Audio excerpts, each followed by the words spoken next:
नमस्कार, आप देख रहे हैं रितम और मैं हूं आपके साथ कोमल पवार। तो चलिए खबरों का सिलसिला शुरू करते हैं। मोदी सरनेम मामले में मिली सजा के खिलाफ कांग्रेस नेता राहुल गांधी की याचिका पर बीते गुरुवार सूरत की सेशंस कोर्ट ने उन्हें बड़ा झटका दिया है।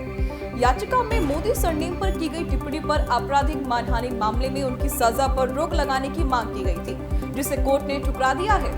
बता दें कि यह मामला 2019 के लोकसभा चुनाव से पहले एक प्रचार कार्यक्रम को संबोधित करते हुए राहुल गांधी ने मोदी उपनाम का उपयोग करके टिप्पणी की थी। इस मामले में गुजरात भाजपा के नेता पुर्णेश मोदी ने राहुल गांधी के खिलाफ मानहानि का मामला दर्ज किया था, जिस पर उन्हें सूरत की अदालत ने दोषी करार देते हुए 2 वर्ष की सजा सुनाई थी। मोदी सरकार ने बीते बुधवार कंप्यूटर तकनीक के मामले में अहम फैसला लेते हुए राष्ट्रीय क्वांटम मिशन को मंजूरी दे दी है। इस मिशन के लिए कैबिनेट ने 2023-24 से 2030-31 तक के लिए लगभग 6,003 करोड़ रुपए का बजट घोषित किया है। कैबिनेट के फैसले के बाद केंद्रीय मंत्री जितेंद्र सिंह और अनुराग ठाकुर ने प्रेस कॉन्फ्रेंस कर इसकी जानकारी दी। इस दौरान सिनेमेटोग्राफ एक्ट 2023 पर भी बड़ा फैसला लिया गया। केंद्रीय मंत्री अनुराग ठाकुर ने बताया कि बहुत समय से मांग थी कि पायरेसी पर कुछ किया जाए। आज कैबिनेट ने अनुमति दी है कि संसद के आने वाले सेशन में सिनेमेटोग्राफ एक्ट 2023 लाया जाएगा। ग्रामीण विकास मंत्री गिरिराज सिंह ने 18 अप्रैल को नई दिल्ली में संगठन से समृद्धि योजना का शुभारंभ किया। यह योजना सभी पात्र सीमांत ग्रामीण महिलाओं को स्वयं सहायता समूह के अंतर्गत लाकर उन्हें सशक्त करेगा। इस अवसर पर गिरिराज सिंह ने कहा कि सरकार का लक्ष्य 10 करोड़ महिलाओं को स्वयं सहायता समूह से जोड़ने का है। वर्तमान में यह संख्या 9 करोड़ है। साथ ही उन्होंने कहा कि सरकार ने स्वयं सहायता समूह से जुड़ी प्रत्येक महिला की आय 1 लाख रुपए प्रति वर्ष करने का लक्ष्य रखा है। भारत सरकार की ड्रग्स के खिलाफ लगातार मुहिम जारी है। बीते शुक्रवार को गृह मंत्रालय से मिली जानकारी के अनुसार केंद्र ने पिछले 3 से 4 वर्षों में ड्रग्स के डीलरों और तस्करों के खिलाफ एक्शन लेते हुए करीब 22,000 करोड़ से ज्यादा के नारकोटिक्स को बरामद किया है। गृह मंत्रालय के अनुसार वर्ष 2006 से 13 तक ड्रग्स के खिलाफ 1257 मामले पकड़ में आए थे, जबकि 2014 से 2022 के बीच इससे जुड़े 3,544 मामले दर्ज हुए। यानी नशीले पदार्थों के खिलाफ अभियान में 181% की बढ़ोतरी देखी गई। सुप्रीम कोर्ट ने माओवादियों से संबंध के मामले में दिल्ली विश्वविद्यालय के पूर्व प्रोफेसर जीएन साईं बाबा को बरी करने के बॉम्बे हाईकोर्ट के आदेश को रद्द कर दिया है। सुप्रीम कोर्ट ने बीते बुधवार जीएन साईं बाबा के खिलाफ माओवादी संबंध मामले को गुण दोष के आधार पर नए सिरे से विचार करने के लिए बॉम्बे हाईकोर्ट के पास दोबारा भेज दिया है। बता दें कि वर्ष 2014 में नक्सलियों से संबंध मामले में साईं बाबा की गिरफ्तारी हुई थी और इस समय वे नागपुर सेंट्रल जेल में बंद है। वहीं 14 अक्टूबर 2022 को बॉम्बे हाईकोर्ट ने जीएन साईं बाबा को बरी कर दिया था, जिसके बाद महाराष्ट्र राज्य सरकार द्वारा दायर अपील पर नोटिस जारी करते हुए आदेश पारित किया था। बेंच ने कहा था कि हमारा दृढ़ मत है कि हाईकोर्ट के निर्णय को निलंबित करने की आवश्यकता है। गुजरात में आम आदमी पार्टी को फिर से बड़ा झटका लगा है। 21 अप्रैल को सूरत में आम आदमी पार्टी को झटका देते हुए उसके 2 और पार्षद भाजपा में शामिल हो गए हैं। इन पार्षदों में गृह राज्य मंत्री हर्ष सांघवी की मौजूदगी में भाजपा का दामन थामा।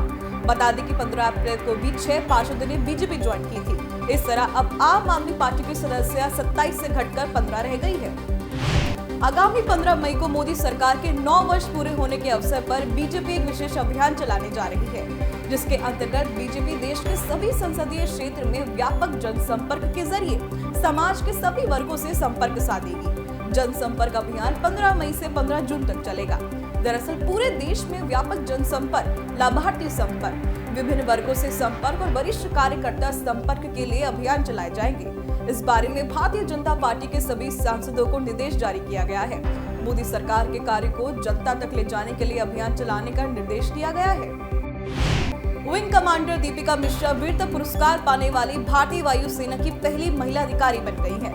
दरअसल बीते शुक्रवार मध्य प्रदेश के सुब्रतो पार्क में वायुसेना सभागार में आयोजित अलंकरण समारोह में कई अधिकारियों और वायु योद्धाओं को युद्ध सेवा पदक और अन्य पुरस्कार दिए गए, जहां वायुसेना प्रमुख air chief marshal V R. Chaudhary ने विंग कमांडर दीपिका मिश्रा को वीरता पुरस्कार से सम्मानित किया। वायुसेना के प्रवक्ता के अनुसार राजस्थान निवासी दीपिका मिश्रा हेलीकॉप्टर पायलट है। उन्हें मध्य प्रदेश में बाढ़ राहत अभियान के दौरान अदम्य साहसिक कार्य के लिए वायुसेना पदक वीरता से सम्मानित किया गया। देश में सोन चिरैया के संरक्षण को लेकर बड़े पैमाने पर काम हो रहा है। इसके लिए संयुक्त अरब अमीरात यानी UAE की तकनीक को अपनाया जा रहा है, जिससे आने वाले वर्षों में देश में सोन चिरैया की संख्या कई गुना बढ़ सकती है।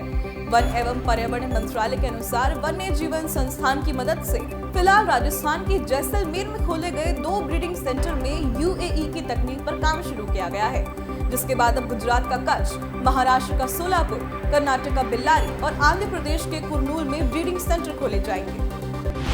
देश भर के स्कूलों में अगले सत्र में कक्षा 6 से कौशल विकास की पढ़ाई अनिवार्य होगी।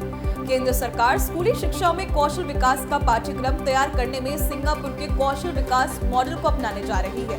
कौशल विकास व उद्यमिता मंत्रालय के सचिव अतुल कुमार तिवारी ने बीते मंगलवार यह जानकारी दी है और बताया कि 25 अप्रैल को सिंगापुर और भारत एक समझौता करने जा रहे हैं, जिसका उद्देश्य भविष्य में एक साथ काम करने की रूपरेखा तैयार करना और विभिन्न क्षेत्रों के पेशेवरों को एक साथ लाकर नवाचार, सहयोग और समझने के लिए सीखने के माहौल को बढ़ावा देना है।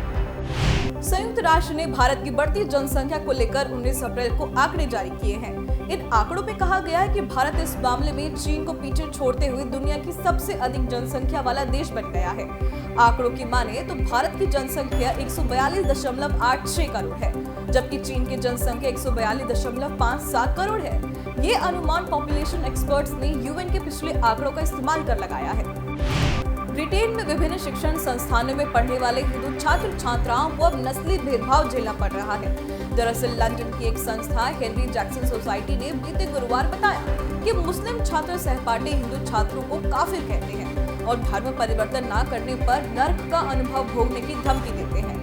संस्था के अनुसार ब्रिटेन में रहने वाले करीब 50% अभिभावकों ने माना है कि स्कूल में उनके बच्चों को हिंदू होने के कारण नफरत का शिकार होना पड़ा और नक्सली टिप्पणियां भी झेलनी पड़ती हैं। पाकिस्तान अपने द्वारा पाले गए आतंकवाद का खुद शिकार हो रहा है। Centre for research and security studies की बीते मंगलवार आई रिपोर्ट के अनुसार इस वर्ष जनवरी महीने से लेकर मार्च के महीने तक 219 आतंकवादी हमलों और आतंकवाद विरोधी अभियानों में 358 लोगों की मौत हुई है, जबकि 496 लोग जख्मी हुए। तो वहीं रिपोर्ट्स के अनुसार सबसे ज्यादा मौतें बलूचिस्तान के खैबर प्रांत में हुई। इसके बाद सिंध, फिर पंजाब और इस्लामाबाद में मौतें हुई हैं। बिहार की राजधानी पटना से वाराणसी तक का सफर अब और भी आसान होने जा रहा है। सड़क और रेल मार्ग के अलावा अब जल मार्ग से भी बेहतर परिचालन की सुविधा मिलेगी। जुलाई से पटना वाराणसी तक गंगा नदी में डबल डेकर क्रूज चलाने की भारतीय योजना है। भारतीय अंतर्देशीय जलमार्ग प्राधिकरण के निर्देशक LK रजक ने बीते सोमवार बताया कि जुलाई के अंतिम सप्ताह में 300 पर्यटकों को लेकर जलयान वाराणसी पहुंचेगा। इसकी तैयारी शुरू कर दी गई है। सड़क की तर्ज पर जलयानों की गति बढ़ाई जा रही है। जल मार्ग आवाजाही प्रकृति के लिए लाभकारी होने के साथ आर्थिक रूप से भी सस्ता है। औद्योगिकीकरण की तरफ तेजी से बढ़ रहे जम्मू कश्मीर में 42 नए औद्योगिक क्षेत्र विकसित किए जा रहे हैं। इनके लिए 48.3 हजार कनाल जमीन को चिन्हित कर लिया गया है। उद्योग एवं वाणिज्य विभाग से जुड़े अधिकारियों ने बीते बुधवार ये जानकारी दी। साथ ही बताया कि इनमें 34,292 करोड़ रुपए के प्रस्तावित निवेश पर आधारित 3300 आवेदनों को सरकार मंजूरी दे चुकी है। इन प्रस्तावित इकाइयों में करीब 1.54 लाख लोगों को रोजगार मिलेगा। मध्य प्रदेश सरकार की नजर अब मदरसों पर है, जिसे लेकर 19 अप्रैल को प्रदेश के CM शिवराज सिंह चौहान ने भोपाल में कानून व्यवस्था की स्थिति की समीक्षा के लिए एक उच्च स्तरीय बैठक की, जिसमें CM शिवराज सिंह चौहान ने अवैध मदरसों पर पैनी नजर रखने के लिए सख्त निर्देश दिए हैं। चौहान ने कहा, अवैध मदरसों संस्थानों और कट्टरता का पाठ पढ़ाने वाले संस्थानों पर नजर रखी जाए। इन सभी संस्थानों का रिव्यू किया जाए। कट्टरता और अतिवाद फैलाने वाले लोगों के खिलाफ कार्रवाई करें।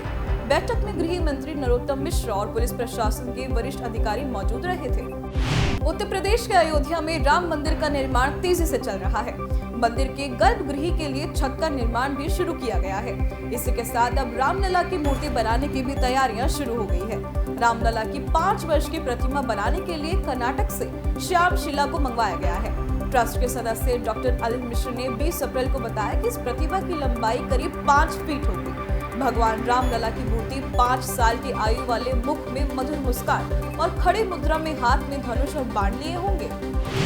आर्थिक समझौतों में वृद्धि की बदौलत वित्त वर्ष 2022 से 23 में अमेरिका भारत का सबसे बड़ा कारोबारी भागीदार के रूप में उभरा है।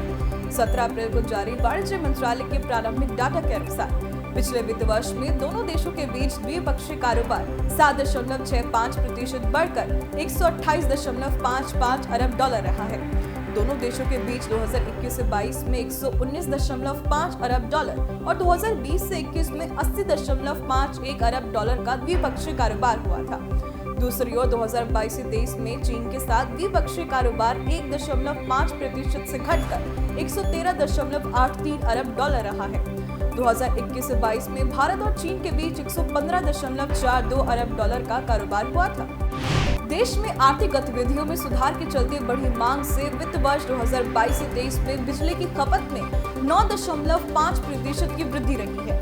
पिछले वित्त वर्ष में कुल 1503.65 अरब डॉलर बिजली की खपत रही है। बीते सोमवार जारी केंद्रीय विद्युत प्राधिकरण के डाटा के अनुसार वित्त वर्ष 2021 से 22 में बिजली की कुल खपत 1374.02 अरब डॉलर यूनिट रही थी।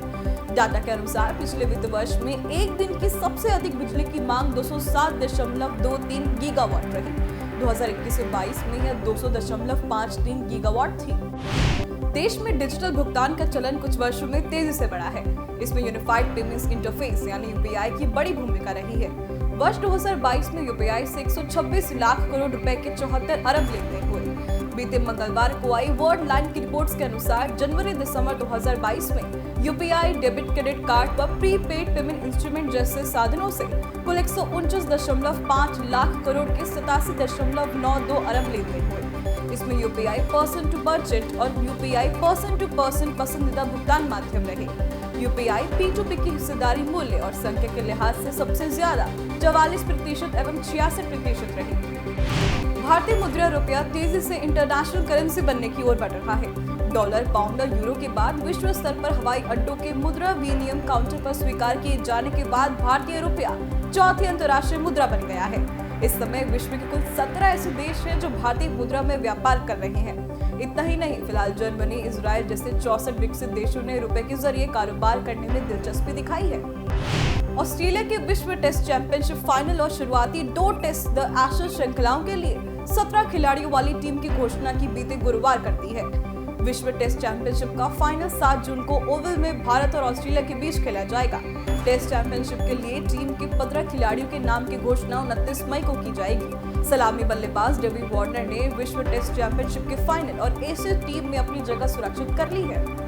भारत की नित्या श्री सुमति ने Brazil para badminton international tournament में शानदार प्रदर्शन करते हुए बीते मंगलवार 2 स्वर्ण पदक जीते। 18 वर्ष की नित्या ने SH6 कैटेगरी में महिला सिंगल्स के फाइनल में पेरू की गुलियाना पोविदा फ्लोरेस को 22-20 और 21-11 से हराकर स्वर्ण पदक जीता। उन्होंने इसी श्रेणी की मिक्स डबल्स का भी स्वर्ण पदक जीता। बता दें कि SH6 श्रेणी में छोटे कद के विकार वाले प्रतियोगी भाग लेते हैं।